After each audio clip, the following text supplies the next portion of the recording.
बोलिए सदगुरु देव की।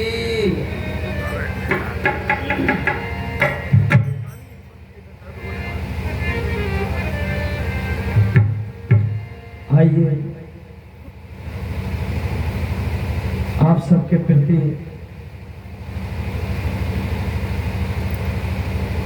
एक जीवन का अनुभव करते चले।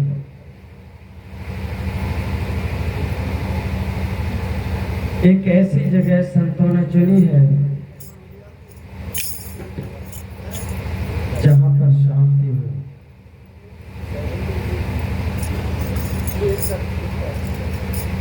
जिससे हमारा जीवन सुखमय हो और शांति हो।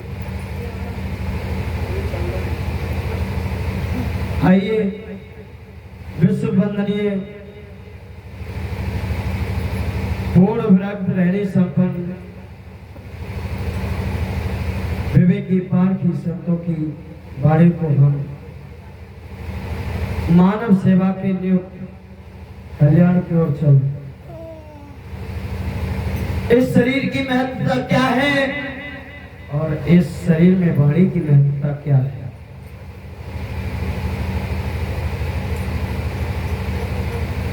हम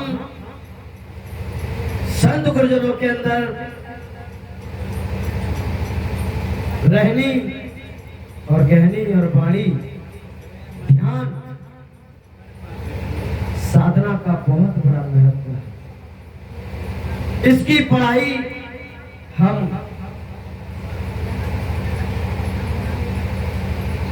व्रत होकर रहकर तब समझते हैं। ये जीवन को हम पढ़ना जब शुरू करते हैं जब कोई हमें पूर्ण विवेकी रहनी संपन्न संत विषय विरक्त वैराग्यवान विवेकी सदगुरु संत मिल जाते तो हमें युक्ति से रहना और बोलना सिखाते। आइए एक छोटी सी विचार गोष्ठी के समय कहता चलूं। मुझे ज्यादा समय नहीं है, मैं 15-20 मिनट का समय लूंगा। एक ट्रेन में एक संत सफर कर रहे थे तो एक युवती ने प्रश्न किया कि बाबा एक प्रश्न पूछ सकते हैं आपसे। संत जी विनम्रता से बोले हाँ पूछो बेटा। कि आप परिवार को छोड़कर साधु संत क्यों बने।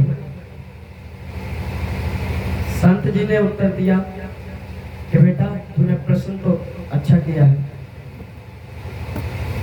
कि मुझे ये बता मेरे साधु संत बनने में तुझे ऐसा कौन सा कष्ट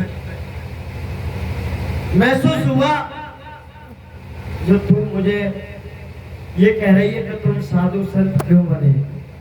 क्या कमी है परिवार में। तुम्हारे पिता नहीं है, तुम्हारे माता नहीं है, तुम्हारे भाई नहीं है।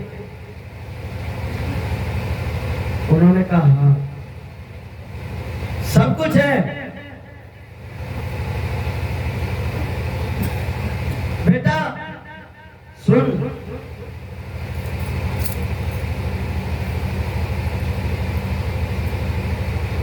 तुम बताओ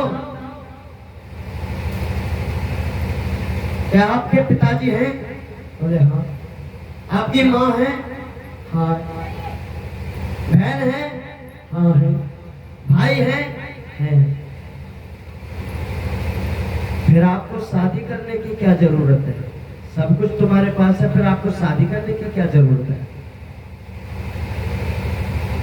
लड़की ने कहा ये तो संसार चलता है, हम शादी विवाह नहीं करेंगे तो आपको कौन पूछेगा। तो संत जी ने उत्तर दिया कि बेटा तुम्हारा जो कर्म व्यवहार है ये बहुत सरल है, क्योंकि तुम मन और इंद्रियों से कमजोर हो, इसलिए तुम ये लाइन तुमको अच्छी लगी और हम लोगों ने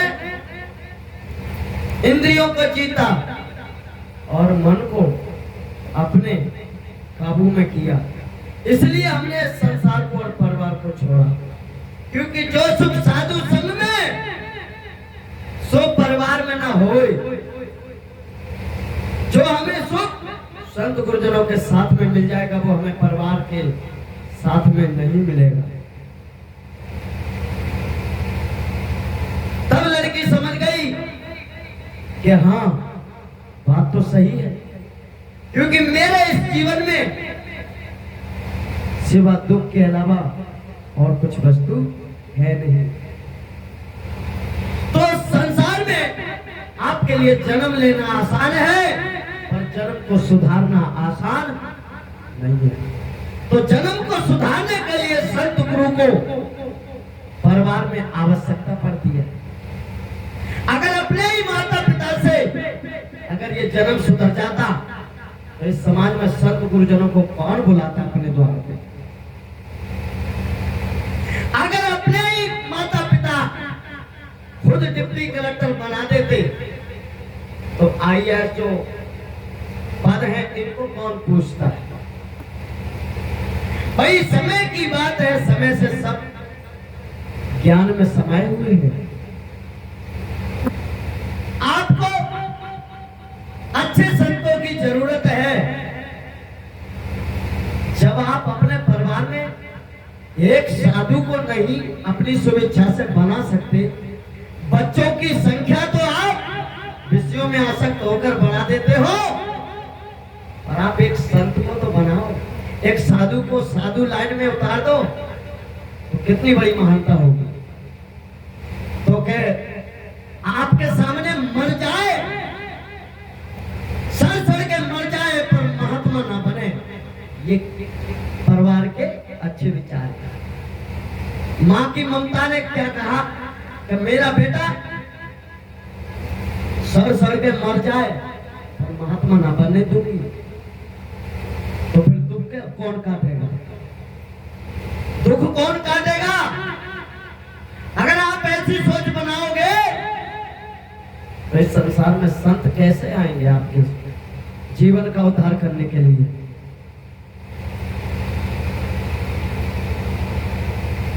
चंदन के गांव बन रही, शूरन के दलना,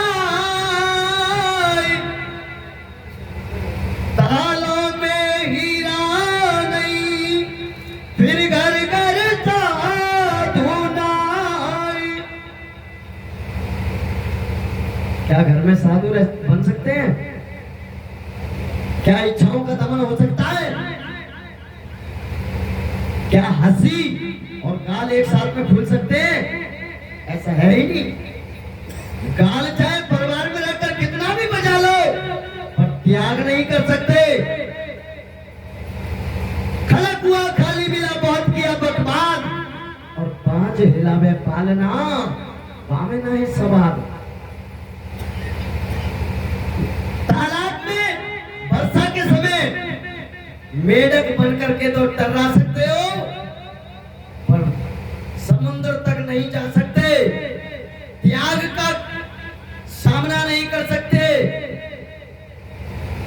मोह का त्याग नहीं कर सकते। साधु की श्रेणी में आकर इस देश में मान तो पा सकते हो पर त्याग नहीं कर सकते। मान ने बड़े बड़े ऋषि मुनियों को परास्त कर दिया। तो समय का ध्यान रखते हुए मैं अपनी बात को आप सबके लिए सुनाता चलूं। एक बेटी के लिए जो जिसके आयोजन में हमें आमंत्रित किया है,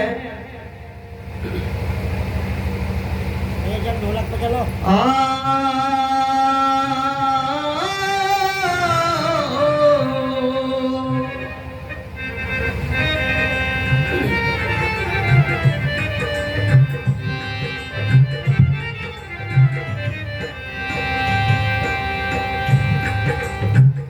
जिस घर में नारी का सम्मान नहीं, नारी का सम्मान नहीं, वो घर मर घट जान, वो नरेश संसार में तो उपज भय बेकाम। नारी से सुपुत्र होए, नारी से नी लगे गहरी, और नारी से संत महात्मा का रूप मिले, वही नारी गुरु समान। नारी की जो समानता है वो संत की पदवी है। जितने कष्ट मां सहती है उतना ही संत सहता है। मां की ममता देह जीवित रहे वह उसकी आसक्ति है, और संत की आसक्ति है कि संसार में संस्कार परिवार में लागू रहे। जिसके परिवार में संस्कार नहीं होते हैं उसका परिवार में परिवार कुछ नहीं होता है। तो गुरु क्या कर रहे हैं?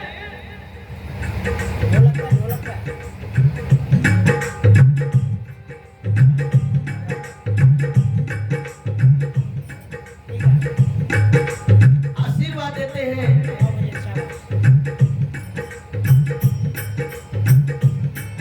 ओ जाओ बेटी, जाओ बेटी,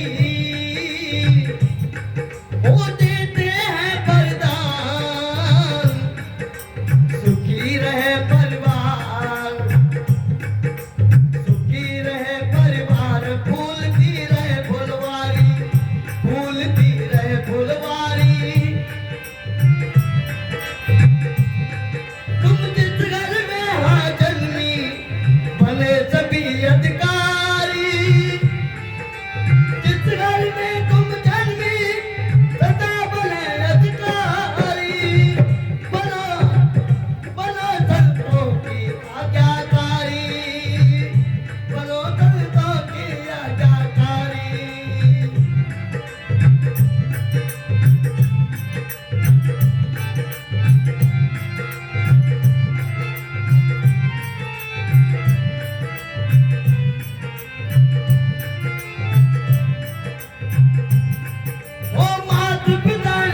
दुनिया में नाम करो।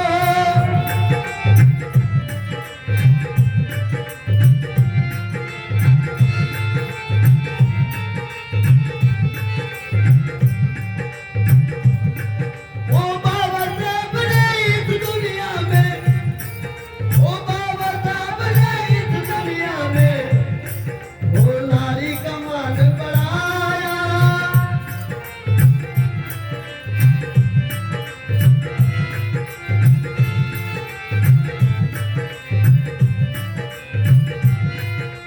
किसी जिले में किसी राज्य में बनो आदर्शो नारी, सदा झुकी रहे परवारी, सदा झुकी रहे परवारी।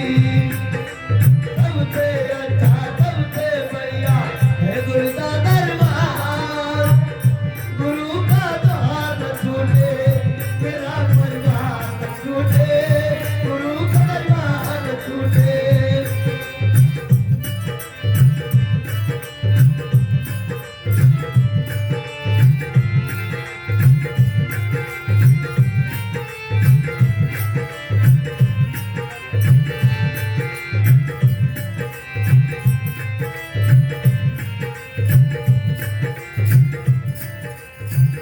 लास्ट में क्या बनती है? ओ बहुत बरमालिया कर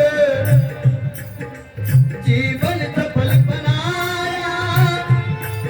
ओ वैशाली ने उनको जीवन दान दिलाया।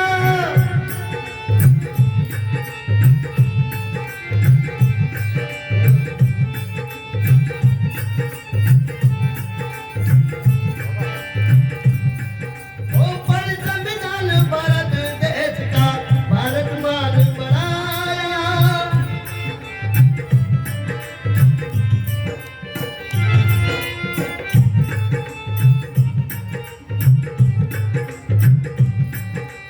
हर क्षेत्र में हर गांव में शिक्षा व अधिकार, यही है नाम तुम्हारा, यही है नाम तुम्हारा। हो जाओ बेटी घर अपने, सुखी रहे परिवार। सबसे अच्छा सबसे बढ़िया है गुरु का दरबार, गुरु की बारी सुनना।